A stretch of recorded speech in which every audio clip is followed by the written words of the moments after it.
In this video, we're going to be looking at how to multiply and divide numbers that are in scientific notation. So, yesterday we looked at how to write a number in scientific notation, and then how to take a number that's in scientific notation and write what that number would be as an actual number in standard form. So before we jump into this today, I want to review two of our laws of exponents first. So let's think back to a little bit earlier this week when we had something like x to the 7th times x to the 3rd, or x cubed. So remember, if it was a multiplication problem, we had to add our exponents, so this would become x to the 10th. And then if we had a division problem, so let's say we had m to the 21st divided by m to the 17th. Since it's a division problem, you would subtract those exponents, so you would get m to the 4th. So we're going to be using those two laws as we start multiplying and dividing in scientific notation. So let's look at first example. First, we're going to start off by just multiplying a whole number times something that is in scientific notation. So if we have 4 times 2.1 times 10 to the 8th, all you're going to do is multiply your whole number times that first number that is written in scientific notation. So 4 times 2.1, and then you would get 8.4. And then in this instance, you are just going to keep the power of 10. So this would be times 10 to the 8th. And that's going to be your answer. That's it for those.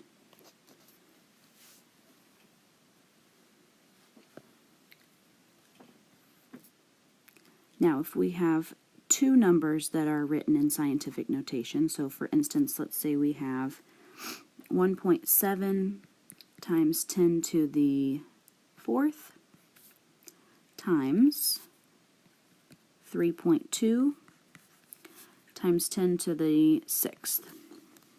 So both numbers are written in scientific notation, and we're multiplying them together. So what we're going to do is we are going to multiply these first numbers together. So 1.7 times 3.2, and I'm going to come off over to the side here, and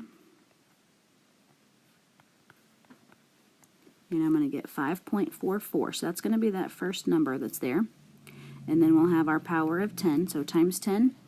And remember, back to our review, if it was a multiplication problem, we added our exponents. So our exponents are 4 and 6. 4 plus 6 is 10. And that would be your answer. Okay, now let's do one that's going to be a little bit bigger here. So let's say we have 7 times 10 to the 11th times 9 times 10 to the 13th. Okay, so same process. We're just going to multiply these first numbers together. 9 times 7 is 63. And then times 10, we add our exponents, so 11 plus 13 is 24. Now, this one has a problem with it because, remember, this first number has to be between 1 and 10, and 63 is not between 1 and 10. So we need to figure out where can you put your decimal point to create a number that's between 1 and 10. Well, it would have to go right there between the 6 and the 3, which that means I would have had to have moved it back to the left one place. So now we're going to have 6.3, but because I had to move it to the left one spot, I need to add 1 onto my exponent. So that's going to become times 10 to the 25th. So make sure as you're working these out that you get your final answer that is going to be in proper scientific notation. All right, let's look at some division problems. So let's say we have 9 times 10 to the 16th divided by 3 times 10 to the 11th. So again, I'm going to do the same thing, except now I'm going to divide. So I'm going to divide these two numbers that are out in front. 9 divided by 3 is 3. And then we have times 10. And then since it's a division problem, we have to subtract our exponents. So 16 minus 11 is 5. And that is in proper scientific notation, 3 times 10 to the 5th. All right, let's look at this one. Let's say we have 2 times 10 to the 8th divided by 4 times 10 to the 6th.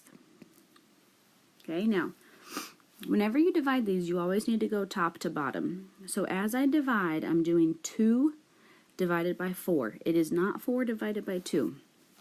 Okay, so make sure you do this in the right order. 2 divided by 4 is going to be 0.5. Okay, yes, I want you to have the decimal there and not the fraction. So 0.5 times 10, we need to subtract our exponents. 8 minus 6 is 2. Now again, the problem here, this is not between 1 and 10. So I would need to move my decimal to the right one place to create 5 times 10. And now if I move it to the right, I'm going to have to subtract 1. So 2 minus 1 is 1. Okay, so a general rule, if you had to move your decimal to the left, you have to add 1 onto the exponent. And then if I had to move my decimal to the right, I would have to subtract 1 from the exponent. Okay, so multiplying and dividing in scientific notation is actually really easy.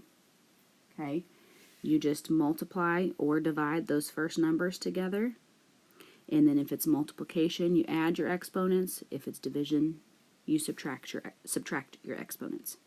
And then that's it.